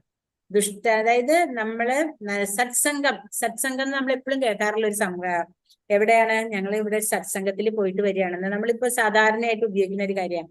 ശരിക്കും സത്സംഗം എന്ന് പറയുന്നത് സത്തുക്കളായിട്ടുള്ള സംഘം, അതായത് ഭഗവാനെ അറിയുന്നവരമായിട്ടുള്ള സംഘമാണ് സത്സംഗം. അങ്ങനെ അതില് നമ്മൾ നിന്നാൽ നമ്മൾ എങ്ങനെയാണ് അതിൽ നിൽക്കേണ്ടതെന്നാ പറയണത്. നമ്മൾ ഏതിൽ നിന്നാലും അതായത് താമരപ്പൂ മാതിരി അല്ലെങ്കിൽ താമരപ്പൂവിന്റെ ഇല മാതിരി ഒന്നിലും നമ്മള് ബന്ധപ്പെടരുത്. ഈ ഭൗതിക ജീവിതത്തിൽ നമ്മൾ ജീവിക്കുമ്പോഴും ഈ ഭൗതികത്തിലുള്ള എല്ലാ പദാർത്ഥങ്ങളും, ഈ പ്രപഞ്ചത്തിലുള്ള എല്ലാ പദാർത്ഥങ്ങളും നമ്മൾ ഉപയോഗിക്കുമ്പോഴും നമ്മൾക്ക് ഇതിലൊന്നിനോട് ഒരു അറ്റാച്ച്മെന്റ് പാടില്ല. നമ്മളൊരു ഭാര്യയായിരിക്കാം, ഭർത്താവായിരിക്കാം, അല്ലെങ്കിൽ അച്ഛനാണ്, അമ്മയാണ്, മകളാണ്, അല്ലെങ്കിൽ മകനാണ്, അനിയത്തി, അനിയൻ, അങ്ങനെ പല റോളുകൾ നമ്മൾ ഒരു ജീവിതത്തിൽ നടത്തുന്നുണ്ട് അല്ലെ. ഇപ്പൊ ഒരു സ്ത്രീ ആയിട്ട് ജനിച്ചിട്ടുണ്ടെങ്കിൽ ആദ്യം അവളൊരു മകളായിരിക്കും, അത് കഴിഞ്ഞ് ഭാര്യയാവണു, അത് കഴിഞ്ഞ് ഒരു അമ്മയാവണു, അത് കഴിഞ്ഞ് ഒരു അമ്മൂമ്മയാവണു അല്ലെ. പിന്നെ അതിന്റെ കൂടെ സഹോദരിയാണ്. പിന്നെ അത് കൂടാണ്ട് ഭർത്താവിന്റെ വീട്ടിലേക്ക് ചെല്ലുമ്പോ അവിടെ ഭർത്താവിന്റെ എന്താണ് ഇത് സിസ്റ്റർ ഇൻ ലോ അല്ലെ, നാത്തൂനാവണു, അമ്മായിയമ്മ വരണു. അപ്പൊ അങ്ങനെ കുറെ ബന്ധങ്ങളാണ് നമ്മുടെ ജീവിതത്തിൽ വരുന്നുണ്ട്. ഈ ബന്ധങ്ങളെ മുഴുവനും നമുക്ക് തൃപ്തിപ്പെടുത്താൻ പറ്റുന്നുണ്ടോ എന്ന് ആലോചിച്ച് നോക്കൂ. നമ്മൾ ഇത്രയൊക്കെ നമ്മൾ ശ്രമിച്ചാലും ഒരു പക്ഷേ അതിൽ ചിലവർക്ക് ഇഷ്ടമുണ്ടാവും, ചിലവര് തൃപ്തരായിരിക്കും, ചിലവര് തൃപ്തരല്ലായിരിക്കും. എന്നാൽ ഭഗവാന് നമ്മൾ ചെയ്യുന്ന ഒരു കർമ്മത്തില് എല്ലാവരും തൃപ്തരാണ്. ഭഗവാനും നമ്മളോട് തൃപ്തി വരും, നമ്മൾക്കും സന്തോഷമാണ്. നമുക്ക് വേറെ ഒന്നും ചിന്ത ഉണ്ടാവില്ല. ഇതിപ്പോ കേൾക്കുമ്പോ നിങ്ങൾക്ക് തോന്നുന്നുണ്ടാവും എന്താണ് ആദ്യമായിട്ട് കേൾക്കുകയാണെങ്കിൽ, പക്ഷെ നമ്മൾ കേട്ട് അല്ലെങ്കിൽ അറിഞ്ഞ് വരുമ്പോ തന്നെ നമുക്ക് മനസ്സിലാവും നമ്മുടെ ലൈഫിൽ വന്നിട്ടുള്ള ചേഞ്ചുകൾ എന്തൊക്കെയാന്നുള്ളത്. അപ്പൊ അങ്ങനെ, അതായത് എല്ലാം പരമപുരുഷനായി ഭഗവാനെ സമർപ്പിച്ചിട്ട് വേണം നമ്മള് ചെയ്യാനായിട്ട്. അപ്പൊ നമ്മളുടെ കർമ്മം നമ്മളെ ബാധിക്കുന്നില്ല. യുക്ത കർമ്മഫലം ത്യക്ത്വാ ശാന്തിമാപ്നോതി നൈഷ്ടകീം അയുക്ത കാമകാരേണ ഫലേ സക്തോ നിബധ്യതേ സ്ഥിരചിത്തനായ ഒരു ഭക്തൻ കർമ്മബലങ്ങളെല്ലാം എനിക്ക് അർപ്പിക്കുന്നത് കൊണ്ട് സമ്പൂർണ്ണ സമാധാനം നേടുന്നു. എന്നാൽ ഈശ്വരനിൽ നിന്ന് വേർപെട്ട് നിൽക്കുന്നവൻ തന്റെ കർമ്മബലങ്ങളിൽ അത്യാഗ്രഹിയാകയാൽ അതിൽപ്പെട്ട് വലയുന്നു. ഇപ്പൊ നമ്മൾ നേരത്തെ പറഞ്ഞു, അത് തന്നെയാണ് പറയുന്നത്. ഈ ഭവസാഗരം തരണം ചെയ്യണമെന്നുണ്ടെങ്കിൽ നമുക്ക് ആകെ ഒരു മാർഗം ഭഗവാനെ നമ്മുടെ തോണിക്കാരനാക്കാം.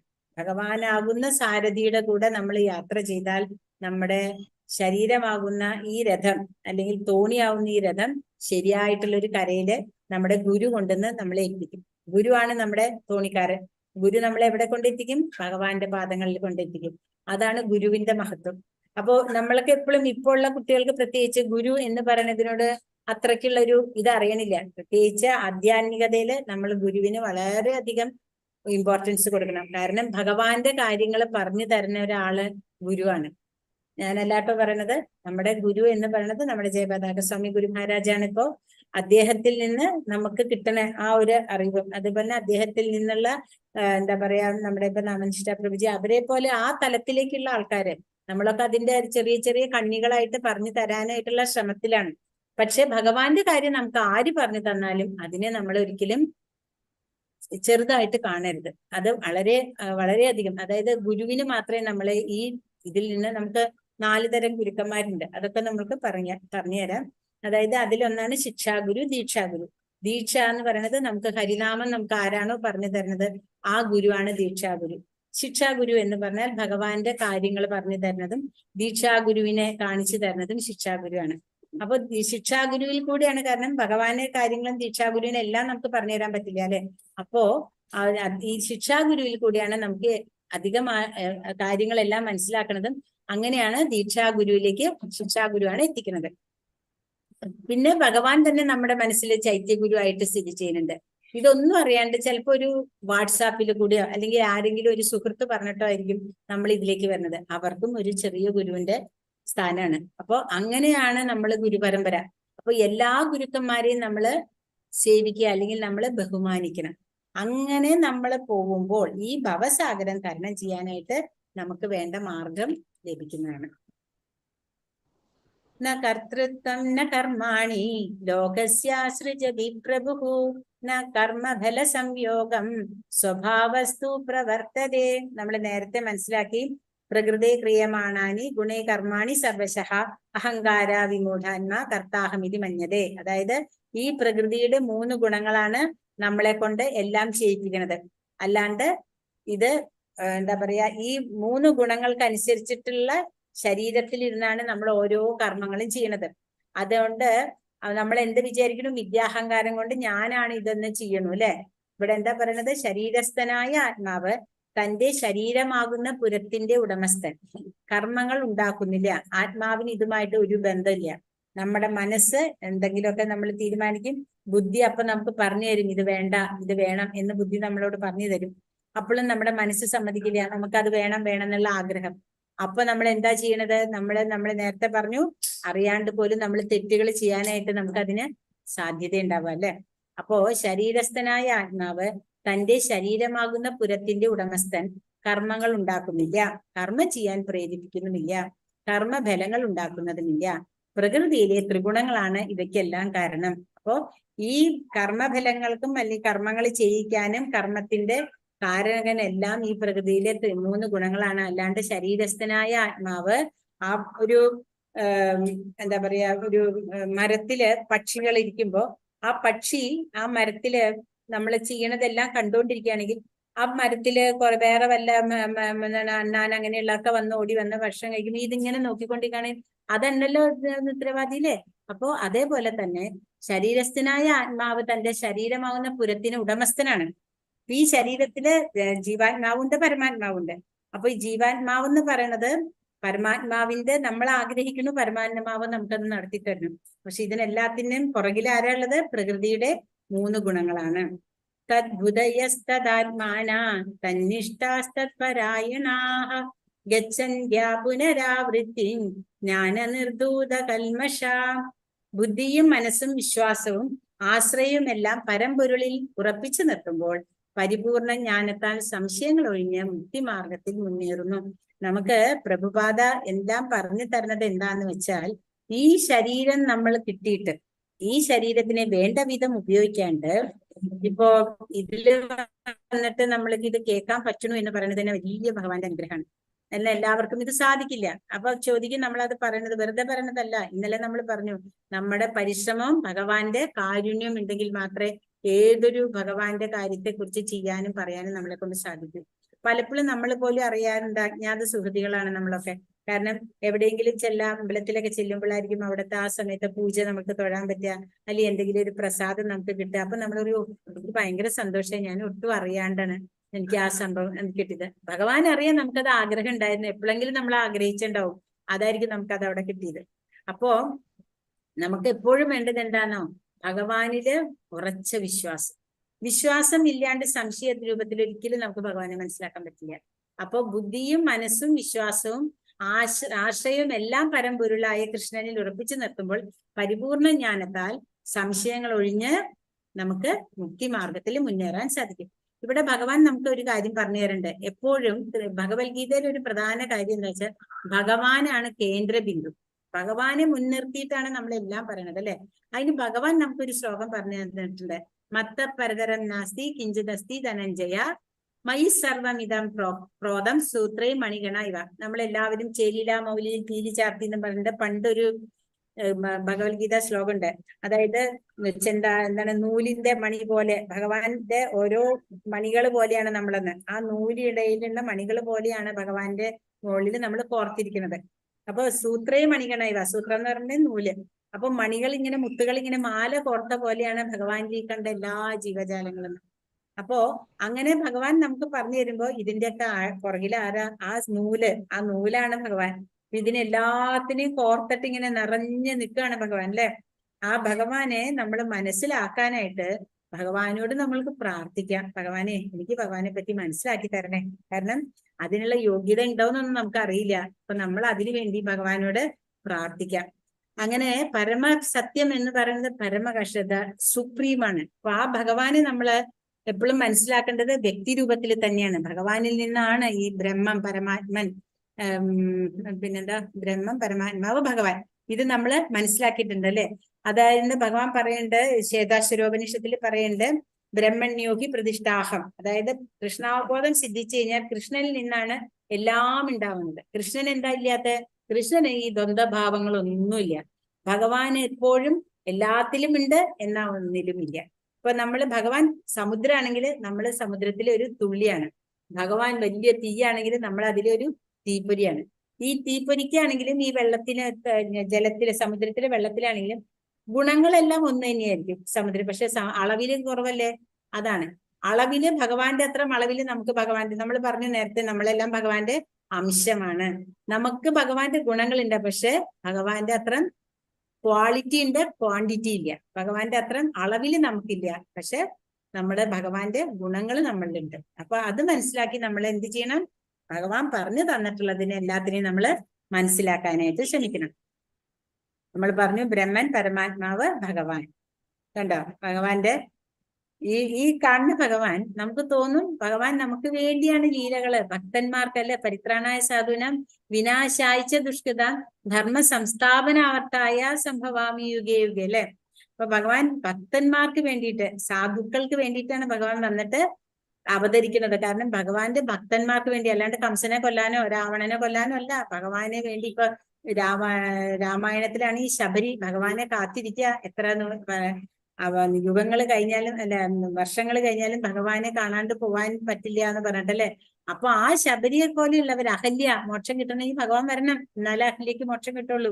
അതുപോലെ കൃഷ്ണന്റെ ലീലകളിലാണെങ്കിൽ ഇപ്പൊ നമ്മള് മനസ്സിലാക്കിയ പോലെ യുഗളാർജുന മരങ്ങൾക്കൊക്കെ മോക്ഷം കിട്ടണമെങ്കിൽ ഭഗവാൻ വരണം. അപ്പൊ ഭഗവാന്റെ ഭക്തന്മാര് ഭഗവാന് വേണ്ടി കാത്തിരിക്കുകയാണ്. അതാണ് ഭഗവാൻ വരുന്നതിന്റെ ഉദ്ദേശം. അപ്പൊ ആ ഉദ്ദേശത്തിൽ എന്ത് ചെയ്യണു? ദുഷ്ടന്മാരെ ഭഗവാൻ നിഗ്രഹിക്കണം. അപ്പൊ ഭഗവാന് ഒന്നിനോടും ദ്വന്ദ്ഭേദങ്ങളില്ല. അതായത് ഇത് പക്ഷിയാണോ, അത് മൃഗാണോ, ഇത് ഉറുമ്പാണോ, ആനയാണോ, മനുഷ്യനാണോ? പക്ഷെ ഭഗവാന് ആരോടും ദേഷ്യമില്ല, ആരോടും പ്രേമമില്ല. എന്നാൽ ഭഗവാന്റെ ഭക്തന്മാരോട് ഭഗവാന് ചെറിയൊരു മുൻഗണന കൂടുതലാണ്. അത് ഭഗവാന്റെ ഭക്തനായാൽ മാത്രം. വിദ്യാ വിനയ സമ്പന്നേ ബ്രാഹ്മണേ ഗവിഹസ്തിനി ശുനി ചൈവ ശോഭാകേച്ച പണ്ഡിത സമദർശിന. എന്താ പറയണത്? പണ്ഡിത സമദർശിന. പണ്ഡിതൻ എന്താ കാണുന്നത്? പണ്ഡിതൻ എല്ലാത്തിലും ഒരേപോലെയാണ് കാണുന്നതെന്ന്. അവിടെ പശു ഉണ്ട്, ആളുണ്ട്, ആനയുണ്ട്, ആനക്കാരനുണ്ട്, സിംഹമുണ്ട്. ചൈതന്യ മഹാപ്രഭുവിനെയാണ് കാണിക്കണേ. മഹാപ്രഭു ഒരു ദിവസം കാട്ടിൽ കൂടെ പോകുന്ന സമയത്ത് മൃഗങ്ങൾ പോലും മഹാപ്രഭുവിനെ കണ്ടിട്ട് നമസ്കരിച്ചു എന്നാ പറയുന്നത്. ഒരിക്കലും മൃഗങ്ങളെ കാട്ടിന്റെ ഉള്ളില് ഓരോ മൃഗങ്ങളെല്ലാം കാട്ടിൽ കൂടെ പോയിട്ടും മഹാപ്രഭുവിനെ അവര് ഒരു ഉപദ്രവം ചെയ്തിട്ടില്ല. അത് മാത്രല്ല ഭഗവാനെ അവര് നമസ്കരിക്കുകയും കൂടെ ചെയ്തിട്ടുണ്ട്. അപ്പൊ എന്താ പറയണേന്ന് വെച്ചിട്ടുണ്ടെങ്കില് നമ്മൾ എന്തുകൊണ്ടാണ് ഇത് മനസ്സിലാക്കേണ്ടതെന്ന് വെച്ചാൽ ഈ എല്ലാത്തിലും നമ്മൾ കാണുന്നുണ്ട്. ഈ പടത്തിൽ നോക്കൂ, എല്ലായിടത്തിലും കണ്ടോ ഭഗവാന്റെ ഓരോ എല്ലാവരുടെയും ഹൃദയത്തിൽ ഭഗവാൻ. നമ്മൾ ആദ്യമേ പഠിച്ചു, ഭഗവാൻ പരമാത്മ രൂപത്തിലെ എല്ലാ ജീവജാലങ്ങളിലും നിറഞ്ഞു നിൽക്കണു. അത് ആരാണോ മനസ്സിലാക്കണത്, അതായത് എല്ലാവരുടെ ഹൃദയത്തില് സ്ഥിരമായി കുടികൊള്ളുന്ന, എല്ലാ പ്രപഞ്ചത്തിലെ ഓരോ അണുവിലും കുടികൊള്ളുന്ന ആ ഭഗവാൻ ആരാണെന്ന് മനസ്സിലാക്കുന്ന ആളെയാണ് നമ്മൾ എന്താ പറയണത്? പണ്ഡിതൻ. പണ്ഡിത സമദർശിന. പണ്ഡിതൻ എല്ലാവരെയും ഒരേപോലെ കാണുന്നു. അവിടെ ചണ്ടാളൻ, അതായത് നായമാംസം കഴിക്കുന്നവനെയാണ് ചണ്ടാളൻ എന്ന് പറയാം. നമ്മൾ ഇന്നലെ മനസ്സിലാക്കി, ബ്രാഹ്മണൻ എന്ന് പറയുന്നത് ആരെയാണ്? ഭഗവാനെ മനസ്സിലാക്കുന്ന ആളാണ്. ഭഗവാനെ പറ്റിയുള്ള കാര്യങ്ങൾ മറ്റുള്ളവർക്ക് പറഞ്ഞു കൊടുക്കുക, ഭഗവാനിൽ തന്നെ മനസ്സുറപ്പിച്ച് ജീവിക്കുക, അങ്ങനെയുള്ള ഒരാളെയാണ് നമ്മള് ബ്രാഹ്മണൻ എന്ന് പറയുന്നത്, അല്ലെ? അപ്പോ ആ ബ്രാഹ്മണനായാലും ശരി, ചണ്ടാളനായാലും ശരി, പട്ടിയായാലും ശരി, പൂച്ചയായാലും ഉറുമ്പായാലും ഒരു പണ്ഡിതൻ കാണുന്നത് എങ്ങനെയാണ്? എല്ലാം ഒരേ ഒരേ ഭഗവാന്റെ അംശങ്ങളുടെ പല രൂപങ്ങളായിട്ടാണ്. അപ്പോ ആ അങ്ങനെയുള്ള ജ്ഞാനത്തിനെയാണ് കൃഷ്ണാവബോധം. അത് കൃഷ്ണനെ കേന്ദ്രീകരിച്ച് ചെയ്യുമ്പോൾ അതിനെ കൃഷ്ണാവബോധം എന്ന് പറയുന്നു. ന പ്രഹർഷേത് പ്രിയം പ്രാപ്യ നോദിച്ചേത് പ്രാപ്യ ചാപ്രിയം സ്ഥിരബുദ്ധിര സമ്മൂഢോ ബ്രഹ്മവിബ്രഹ്മണി സ്ഥിതഃ. അതായത് നമ്മുടെ ഇന്ദ്രിയങ്ങൾക്ക് ഒരു പ്രത്യേകതയുണ്ട്. നമുക്കിവിടെ ഇത് കാണാം. അതായത് ആത്മസാക്ഷാത്കാരം സിദ്ധിച്ച മനുഷ്യന്റെ ലക്ഷണമാണ് പറയണത്. അദ്ദേഹം ഒരിക്കലും ആ ശരീരത്തിനെ സംബന്ധിച്ചിട്ടല്ല ചെയ്യുന്നത്. ഇപ്പൊ നമ്മുടെ ഗുരുമഹാരാജാണ് ശ്രീല ജയപതാക സ്വാമി ഗുരുമഹാരാജ്. അദ്ദേഹത്തിന് ശാരീരികമായിട്ട് വളരെ ബുദ്ധിമുട്ടുള്ള അദ്ദേഹം ആണ്. പക്ഷെ അദ്ദേഹം ഒരിക്കൽ പോലും അദ്ദേഹത്തിന് അസുഖമാണ്, അല്ലെങ്കിൽ നമ്മളൊക്കെ ചെറിയൊരു തലവേദന ഉണ്ടെങ്കിൽ അനങ്ങാൻ പറ്റില്ല, അല്ലെങ്കിൽ ചെറുതൊരു ചുമ ഉണ്ടെങ്കിൽ നമുക്ക് അനങ്ങാൻ പറ്റില്ല, അല്ലെങ്കിൽ നമ്മൾ വയ്യാത്തവരാണ് എന്ന് പറഞ്ഞ് വയ്യ എന്ന് പറഞ്ഞ് നടക്കുമ്പോ അദ്ദേഹത്തിന് ശരിക്കും പറഞ്ഞാൽ അത്രയും പോലും, നിങ്ങൾ ശരിക്കും എടുത്ത ശ്രീല ജയപതാക സ്വാമി ഗുരുമഹാരാജിന്റെ ജീവിത ചരിത്രം നോക്കി അറിയാൻ പറ്റും. അദ്ദേഹത്തിന് ശരീരത്തില് വളരെയധികം ബുദ്ധിമുട്ടുകൾ സഹിക്കുന്ന ഒരു ഗുരുവാണ്. അപ്പോ എന്നാലും ഒരിക്കൽ പോലും ശ്രീല പ്രഭുപാദയുടെ മിഷൻ എല്ലാവരിലേക്കും ഭഗവാന്റെ പ്രേമം എത്തിക്കുക എന്നുള്ള അദ്ദേഹത്തിന്റെ ആ ഒരു ചിന്തയാണ്. എവിടെയാണെങ്കിലും അദ്ദേഹം വരും. എത്ര ഈ വയ്യെങ്കിലും അദ്ദേഹം യാത്ര ചെയ്യാത്ത സ്ഥലങ്ങളില്ല. അദ്ദേഹം ഒരിക്കലും സുഖമില്ലാത്തതുകൊണ്ട് ഞാൻ ചെയ്തില്ല എന്ന് പറയില്ല. പക്ഷെ അദ്ദേഹത്തിന്റെ കൂടെയുള്ളവരാണ് പറയുന്നത് വേണ്ട, ഇങ്ങനെ ചെയ്യണ്ട, അല്ലെങ്കിൽ അദ്ദേഹത്തിനോട് ഇരിക്കണം എന്ന് പറയുന്നത്. അപ്പോ ഭഗവാൻ ഇവിടെ എന്താ പറയുന്നത്? അങ്ങനെയുള്ള ആൾക്കാര് അവർക്ക് സ്ഥിര ബുദ്ധിയുള്ളവരാണ്. അവരെങ്ങനെയാണ്? അവര് സ്ഥിരപ്രജ്ഞരാണ്, അല്ലെ? അവർക്ക് ഒരു അസുഖമായി എന്നും പറഞ്ഞിട്ട് ഒരു വിഷമവും ഇല്ല, ഒരു ദുഃഖവും ഇല്ല. എന്നാൽ ഞാൻ ഇത്രയും അധികം ചെയ്തു എന്നും പറഞ്ഞ ഒരു ആഹ്ലാദോ അല്ലെങ്കിൽ അതിന്റെ അഹങ്കാരോ അവർക്ക് ഉണ്ടാവണില്ല. അവരെപ്പോഴും ഭഗവാനിൽ മാത്രം മനസ്സുറപ്പിച്ച് ജീവിക്കുന്നവരാണ്. അവർക്ക് ഇതല്ലാണ്ട് വേറെ ഒന്നും അവരുടെ മനസ്സിലും ഇല്ല. ആത്മസാക്ഷാത്കാരം സിദ്ധിച്ച യോഗികളുടെ ലക്ഷണമാണിത്. അതായത് അവരുടെ ശരീരമല്ല, സ്ഥൂല ശരീരമല്ല, അവര് എപ്പോഴും അവരൊന്നിനെയും കുറിച്ച് വ്യാമോഹിക്കണമില്ല. ഇവിടെ ഏഹി സംസ്പർശജ ഭോഗ ദുഃഖയോനയ ഏവതേ ആദ്യന്തവന്ത കൗന്ദേയ നതേശൂരമതേ ബുധഃ. ബുദ്ധിമാന്മാർ എന്ത് ചെയ്യുന്ന പറയണത്? ബുദ്ധിമാൻ ഭൗതിക കേന്ദ്രീയങ്ങളായുള്ള ബന്ധം മൂലം ഉണ്ടാകുന്ന ദുഃഖങ്ങളിൽ പങ്കുകൊള്ളാറില്ല. അല്ലയോ കുന്തിപുത്ര, ഭൗതിക സുഖങ്ങൾക്ക് ആദിയും അവസാനവും ഉള്ളതുകൊണ്ട് അവയിൽ ഒരിക്കലും ബുദ്ധിമാന്മാർ സന്തോഷം കൊള്ളുന്നില്ല. അപ്പം ബുദ്ധിമാന്മാർ സന്തോഷം കൊള്ളുന്നില്ല എന്ന് പറഞ്ഞാൽ നമ്മള് മൂഢന്മാരാണെന്ന് തന്നെ അർത്ഥം. കാരണം എന്താ? നമുക്ക് പല കാര്യങ്ങൾക്കും ആഗ്രഹങ്ങളുണ്ട്. നമുക്കൊരിക്കലും ഈ ഭൗതികത വിട്ട് നമുക്ക് പോവാനായിട്ട് മനസ്സ് വരണില്ല. നമ്മള് പ്രായമായിട്ടാണെങ്കിൽ നമ്മള് മക്കളുടെ കുട്ടികളെ അല്ലെങ്കിൽ സ്വത്ത്, അങ്ങനെ മനസ്സിങ്ങനെ പിടിച്ച് നിൽക്കുക. കാരണം നമുക്കൊന്നും വിട്ടുകൊടുക്കാനുള്ള ധൈര്യമില്ല. നാളെ മക്കൾ ഇത് കൊണ്ടുപോയാൽ എന്ത് ചെയ്യും? അപ്പോ ഭഗവാൻ എന്താ പറയണത്? എന്താണ് നമ്മുടെ സ്വത്തിന്റെ ഒരു ഭാഗം എന്നല്ല, പകുതി ഭാഗം എന്നാണ് നമ്മളോട് നമ്മുടെ ഗുരുക്കൾ പറഞ്ഞു തരുന്നത്. അവര് പറയണത്, ഷഡ്ഗോസ്വാമിമാരൊക്കെ പറഞ്ഞു തരുന്നത്, പകുതി ഭഗവാന് കൊടുത്തിട്ട് പകുതിയില് ഒരു ഭാഗം നമുക്ക് വെച്ചിട്ട് ബാക്കി ഭാഗം നമ്മുടെ എന്താ പറയാ ബന്ധങ്ങൾക്ക് കൊടുക്കാന്നാണ്. എപ്പോഴും ഒരു ഭാഗം നമ്മുടെ കയ്യിൽ വെക്കണ്ടെന്നല്ല. നമ്മൾ നമ്മുടെ മക്കളെ നോക്കണം, മക്കളുടെ മക്കളെ നോക്കണം. പക്ഷെ അത് മാത്രമല്ല നമ്മുടെ ജീവിതം. നമുക്ക് ഇനി അങ്ങോട്ട് മുന്നോട്ട് പോകാൻ ഭഗവാന്റെ കാരുണ്യം തന്നെ വേണം. അപ്പൊ നമ്മള് ഇവിടെ 5 തരത്തിലുള്ള പടങ്ങൾ കാണിച്ചിട്ടുണ്ട്. ഒന്ന് മത്സ്യം. അതിന്റെ നാശത്തിന് കാരണം എന്താ? അതിന്റെ നാക്കല്ലേ. ഈ ഒരു കൊളുത്തിട്ടിട്ട് ഒരു മത്സ്യത്തിനെ കാണിക്കുമ്പോ എത്ര വയറ് നിറച്ച് ഭക്ഷണം കഴിച്ചിട്ടാണെങ്കിലും ഈ മത്സ്യം വന്നിട്ട് ആ നാക്കിന്റെ ത്വര കാരണം അതിനെ വന്ന് പിടിച്ചിട്ട് അതെന്താവും? ആ ചൂണ്ടക്കൊളുത്തിൽ കുടുങ്ങും. അതുപോലെ തന്നെ മണം, ഈ താമരപ്പൂവിൽ നിന്നുള്ള മണം ആസ്വദിക്കാൻ വേണ്ടി ഈ വണ്ട് വന്നിട്ട് അതിന്റെ ഉള്ളിൽ വന്നിരുന്നിട്ട് അതിങ്ങനെ ആ തേൻ നുകർന്ന് അവസാനം എന്താവും? ആ താമര അടയുമ്പോ ആ വണ്ടില്ലാണ്ടാവും. അതുപോലെ തന്നെ നമ്മൾ വർഷക്കാലത്ത് നമ്മൾ കണ്ടിട്ടുണ്ട്, വർഷക്കാലം തുടങ്ങുന്ന സമയത്ത് നമ്മൾക്ക് ആ മഴ തുടങ്ങിയ ഉടനെ തന്നെ ലൈറ്റ് ഇട്ട് കഴിഞ്ഞാൽ ഒരു ഈയാമ്പാറ്റ എന്ന് പറഞ്ഞൊരു സാധനം വരും അല്ലെ. അത് അങ്ങനെ കൊണ്ട് നിറഞ്ഞു വന്നിട്ട് എന്താവും? കുറെ ചത്ത് വീഴും. എങ്ങനെയാ? ഈ ലൈറ്റ് കണ്ട് അത് അഗ്നി അല്ലെ, ആ ചൂടിലേക്ക് വന്നിട്ട് അത് ആകർഷകമായിട്ട് അവിടെ വീഴും. പിന്നെ ഇവിടെ കാണുന്നത് ഒരു ആനയാണ്. ഒരു ആന എങ്ങനെയാ അവിടെ വീഴുന്നതെന്ന് വെച്ചാല് ആനയുടെ പിടിയാന തന്നെയാണ്, അതായത് ത്വക്ക്, അതായത് നമ്മുടെ സ്പർശസുഖാണത്. അപ്പൊ പിടിയാന വന്ന് അതിനിങ്ങനെ ഉരಸಿ പോകുമ്പോ ഈ കാട്ടാന അതിന്റെ പുറകിൽ പോയിട്ട് കുഴിയിൽ വന്ന് വീഴും. പിടിയാന തന്നെയാണ് അതിന്റെ നാശത്തിന് കാരണം. അപ്പൊ അതിന്റെ ആ സ്പർശന സുഖത്തിനാണ് അത് കുഴിയിൽ വന്ന് വീഴുന്നത്. അതുപോലെ തന്നെ മാനെ പിടിക്കണ എങ്ങനെയാ? കുഴലൂതുമ്പോ നല്ല സൗണ്ട്. മാനിന് ഭയങ്കര ഇഷ്ടം പാട്ട്.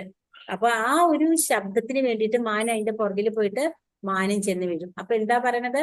നമ്മുടെ ഇന്ദ്രിയങ്ങളുടെ നിയന്ത്രണങ്ങൾ നമുക്കില്ലെങ്കിൽ നമ്മളും ഇതേപോലെയുള്ള ഓരോ ഭൗതിക ആസ്വാദനത്തിൽ കൂടെ ഈ ചെളിക്കുണ്ടിൽ വീണ്ടും വീണുകൊണ്ടിരിക്കും. ബുദ്ധിമാൻ ഭൗതിക കേന്ദ്രങ്ങളുമായുള്ള ബന്ധം മൂലമുണ്ടാകുന്ന ദുഃഖങ്ങളിൽ പങ്കുകൊള്ളാറില്ല. അല്ലയോ കുന്തിപുത്ര, ഭൗതിക സുഖങ്ങൾക്ക് ആദിയും അവസാനവും ഇല്ല. ഉള്ളത് കൊണ്ട് അവയിൽ ഒരിക്കലും ബുദ്ധിമാന്മാർ സന്തോഷം കൊള്ളുന്നതുമില്ല. അപ്പൊ ബുദ്ധിമാന്മാർ അറിഞ്ഞ് നമ്മുടെ ഇന്ദ്രിയങ്ങളെ അടക്കി നമ്മളെ ഭഗവാനിക്ക് വേണ്ടി, ഭഗവാന്റെ സേവനത്തിന് വേണ്ടിയിട്ട് വേണം പ്രയത്നിക്കാനായിട്ട്.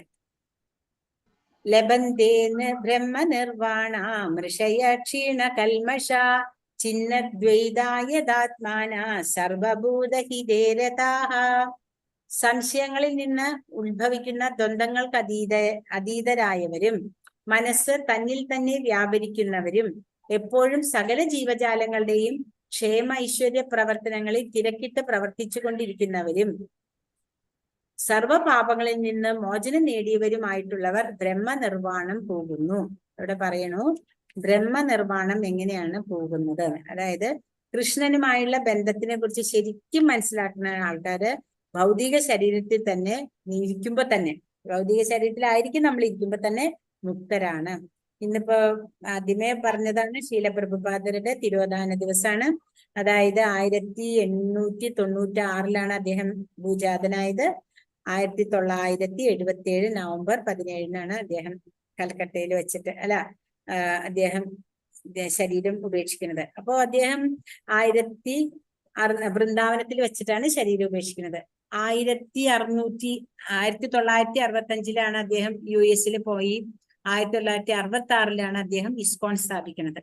അങ്ങനെ അദ്ദേഹം 14 കൊല്ലം കൊണ്ട് 12 പ്രാവശ്യം ലോകം മുഴുവനും ചുറ്റി. എത്രാമത്തെ വയസ്സിലാന്ന് ആലോചിക്കണം കേട്ടോ. അപ്പോഴേക്കും അദ്ദേഹം ശരീരം ഉപേക്ഷിക്കുമ്പോഴേക്കും അദ്ദേഹത്തിന് 81 വയസ്സോളം ആയിട്ടുണ്ടായിരുന്നു. പിന്നെ അത് മാത്രമല്ല, അദ്ദേഹം DBT എന്ന് പറഞ്ഞ ബുക്കിന്റെ ഒരു ഇത് സ്ഥാപിച്ചു. അതുപോലെ തന്നെ മഹാഭാരതത്തിന് അദ്ദേഹം ഭാവാർത്ഥം എഴുതി, ചൈതന്യ ചരിതാമൃതം എഴുതി, പിന്നെ കുറേ ബുക്കുകൾ എഴുതിയിട്ടുണ്ട്. ഭഗവത്ഗീതയ്ക്ക് ഭാഷ്യം കൊടുത്തു. അപ്പൊ അദ്ദേഹം ഈ ഇത്രയും സമയം കൊണ്ട് എത്രയോ ബുക്കുകളാണ് ഉണ്ടാക്കി കൊടുത്തതെന്നറിയോ. അപ്പോ അദ്ദേഹം എന്താ ഉദ്ദേശിക്കുന്നതെന്ന് വെച്ചാൽ കൃഷ്ണാവബോധം, കൃഷ്ണനെ പറ്റി എല്ലാവരിലേക്കും അറിയിക്കണം. അപ്പൊ നമ്മളൊക്കെ അദ്ദേഹത്തിന്റെ സോൾജിയേഴ്സ് ആണ്. അദ്ദേഹത്തിന്റെ മിഷൻ നമ്മൾ എത്തിക്കണം എന്നുണ്ടെങ്കിൽ എല്ലാവരും എന്തെങ്കിലും ഒരു പ്രഭുപാദയുടെ ബുക്ക് അല്ലെങ്കിൽ ഒരു ഭഗവത്ഗീത വാങ്ങിച്ച് സ്വയം വായിക്കുക, അല്ലെങ്കിൽ മറ്റുള്ളവർക്ക് ദാനമായിട്ട് കൊടുക്കുക. വേറെ ഒന്നിനും വേണ്ടിയിട്ടല്ല, നമ്മളുടെ ഈ ഇത് പ്രയത്നം, ഇത് എന്താണോ പ്രഭുപാദ ഉദ്ദേശിച്ചത് എല്ലാവരിലേക്കും ഈ സനാതന ധർമ്മം നിലനിൽക്കണമെന്നുണ്ടെങ്കിൽ നമ്മൾ ഓരോരുത്തരും അതിന്റെ കണ്ണികളാണ്. ഏതെങ്കിലും ഒരു പുസ്തകം മേടിച്ച് ആർക്കെങ്കിലും കൊടുക്കരുത്. നമ്മളെ കൊടുക്കേണ്ടത് ശരിയായ ഗുരുശിഷ്യ പരമ്പരയിൽ നിന്ന് വരുന്ന ശരിയായ അറിവിനെ മാത്രമേ നമ്മൾ കൊടുക്കാവൂ. അല്ലാണ്ട് ആരെങ്കിലും എന്തെങ്കിലും ഒരു പുസ്തകം തന്നാൽ നമ്മൾ വായിക്കേണ്ടേ ആവശ്യമില്ല. നമ്മൾക്ക് വായിക്കണം, അതിന് ശരിയായ സോഴ്സ് വേണം. ഇപ്പൊ നമ്മള് എന്താ പറയാ 916 ഗോൾഡ് പോയി മേടിക്കണ പോലെ അല്ലെ, അത് നമ്മൾ വളരെ നോക്കിയിട്ട് നല്ല സ്ഥലത്ത് നിന്നേ മേടിക്കുള്ളൂ. അതെന്താ, നമ്മൾ ഉപയോഗിക്കേണ്ട സാധനമാണ്, അപ്പൊ നമുക്ക് നല്ല ഗോൾഡ് വേണം. അതേപോലെ തന്നെയാണ് നമ്മുടെ അറിവും, ആത്മീയമായ അറിവും നമുക്ക് നല്ല സ്ഥലത്ത് നിന്ന് തന്നെ വേണം. അപ്പൊ അതിനു വേണ്ടിയിട്ട് നമ്മൾ എന്ത് ചെയ്യണം? നമ്മള് പ്രഭുപാദയുടെ മിഷൻ, അതായത് എല്ലാവരിലേക്കും ഭഗവാന്റെ പ്രേമം എത്തിക്കുക. ചൈതന്യ മഹാപ്രഭു പറഞ്ഞ പോലെ എല്ലാവരിലേക്കും കൃഷ്ണപ്രേമം വിതരണം ചെയ്യാൻ ചൈതന്യ മഹാപ്രഭു വന്നത്, അത് പ്രഭുപാദ ലോകം മുഴുവനും എത്തിച്ചു അല്ലെ. അപ്പൊ അതുപോലെ നമ്മളും ഇതിനെല്ലാത്തിനും ഭഗവാന്റെ കാര്യങ്ങൾ മറ്റുള്ളവരിലേക്ക് എത്തിക്കാനായിട്ട് പരിശ്രമിക്കണം. അപ്പോ സംശയങ്ങളിൽ നിന്ന് ഉത്ഭവിക്കുന്ന ദന്തങ്ങൾ, അതായത് സംശയമാണ് നമ്മുടെ എല്ലാത്തിന്റെയും കാരണം. ഭഗവാൻ ഉണ്ടോ, ഭഗവാൻ ഇല്ലയോ, എന്നാൽ നമുക്ക് എന്ത് യോഗ്യതയുണ്ട് ഭഗവാനെ കാണാൻ? അത് നമ്മൾ നോക്കണില്ല അല്ലെ. ഓരോരുത്തരും പറയണേക്കാം ഭഗവാനെ നിങ്ങൾക്ക് കാണിച്ചു തരാൻ പറ്റുമോ? ആ കാണിച്ചു കൊടുക്കണമെന്നുണ്ടെങ്കിൽ ആ കാണണം എന്ന് വിചാരിക്കുന്ന ആൾക്ക് എന്ത് യോഗ്യതയുണ്ട്? അയാൾക്ക് ഇപ്പൊ കംസനായാലും ഹിരണ്യകശിപു ആയാലും എപ്പോഴും ഭഗവാനെ പറ്റി അവര് തെറ്റായ മാർഗത്തിൽ കൂടെയാണ് ചിന്തിച്ചിട്ടുണ്ട്. അങ്ങനെയാണ് അവർക്ക് ഭഗവാനെ കിട്ടിയത്. അല്ലാണ്ട് അവരൊന്നും ചിന്തിക്കാണ്ട് ഭഗവാനെ കിട്ടി. എന്തുകൊണ്ട് ജരാസന്ധന് ഭഗവാൻ മോക്ഷം കൊടുത്തില്ല? ജരാസന്ധനെ ഭീമനാണ് കൊന്നത്. കാരണം എന്താ? ജരാസന്ധന് അതിനുള്ള ക്വാളിറ്റി ഇല്ല. അപ്പോ ഭഗവാന് സാധിക്കാഞ്ഞിട്ടാണോ? ചെറിയ പ്രായത്തില്, എന്നിട്ട് എല്ലാവരും പറയും രൺചോരന്ന് അല്ല, ഭഗവാൻ എന്താണ് ജരാസന്ധന്റെ കണ്ടപ്പോ തിരിഞ്ഞോടിന്ന്. സ്വയം ഈ ഗോവർദ്ധന പർവ്വതം പൊക്കി 3-ാമത്തെ ദിവസം പൂതന് എന്താണ് പറയാ പൂതനയുടെ മോക്ഷം കൊടുത്ത ഭഗവാന് ജരാസന്ധൻ എന്ന് പറഞ്ഞാൽ ഒരു പുല്ല് പറിക്കണ പോലെ ഉള്ളൂ. പക്ഷെ ഭഗവാൻ അത് ചെയ്താത്ത കാരണം ജരാസന്ധന് അതിനുള്ള ക്വാളിറ്റി ഇല്ല ഭഗവാനിൽ നിന്ന് മോക്ഷം മേടിക്കാനായിട്ട്. അപ്പോ ഓരോരുത്തർക്കും ഭഗവാന്റെ അനുഗ്രഹം കിട്ടണമെന്നുണ്ടെങ്കിൽ നമ്മൾക്ക് അതിനുള്ള ക്വാളിറ്റിയും കൂടെ വേണം. അതിന് നമുക്ക് സംശയങ്ങൾ ഉണ്ടാവാൻ പാടില്ല. നമ്മൾ എപ്പോഴും മനസ്സെപ്പോഴും ഭഗവാനിൽ വേണം.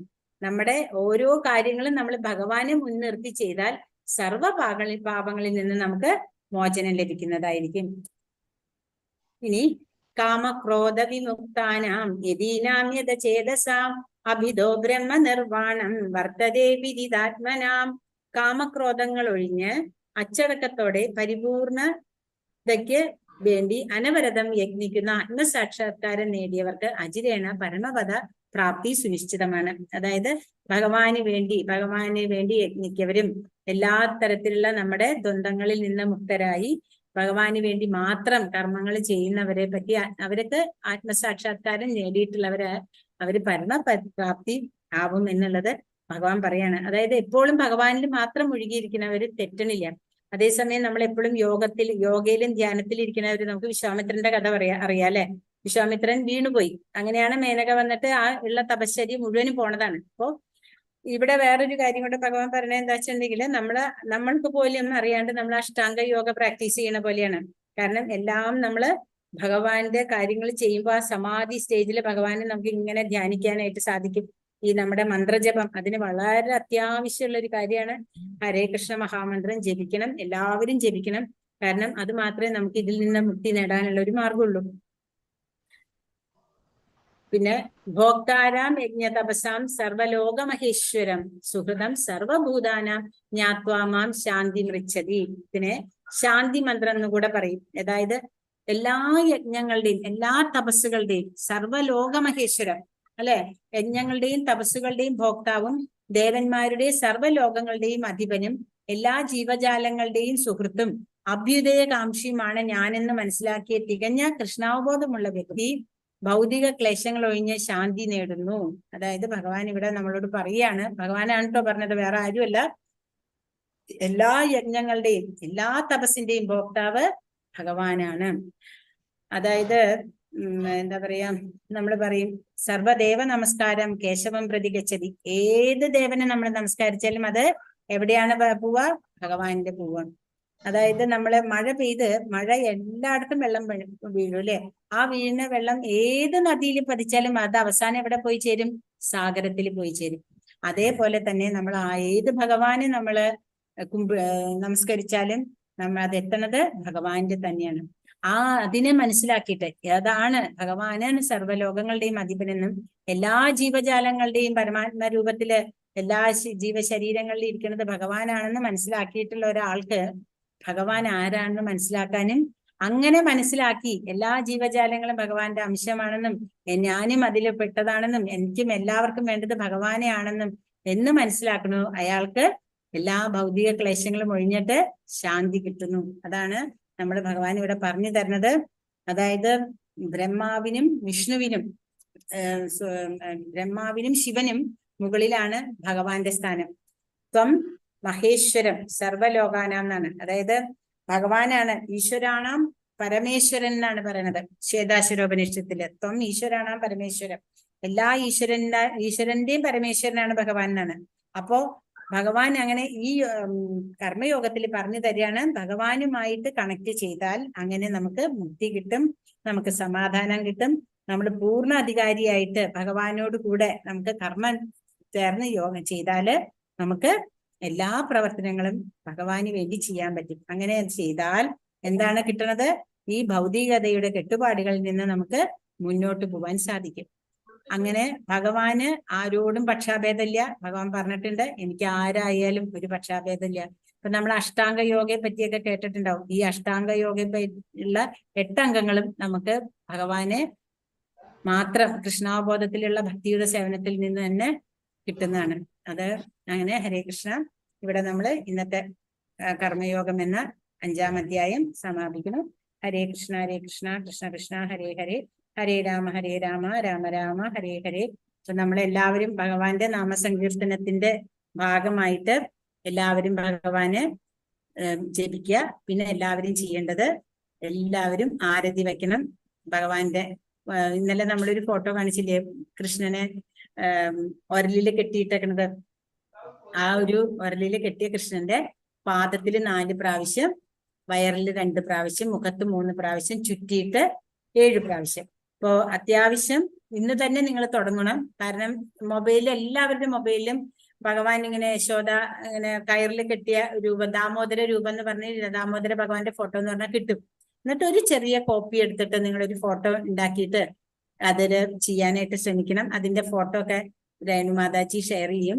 അപ്പോ ആരും അത് വേണ്ടാന്ന് വെക്കരുത്, എല്ലാവരും ചെയ്യുക. ഇനി 10 ദിവസമേ ഉള്ളൂ. ഈ 10 ദിവസം കൊണ്ട് ഭഗവാന്റെ കാരുണ്യം എല്ലാവർക്കും ഉണ്ടാക്കട്ടെ.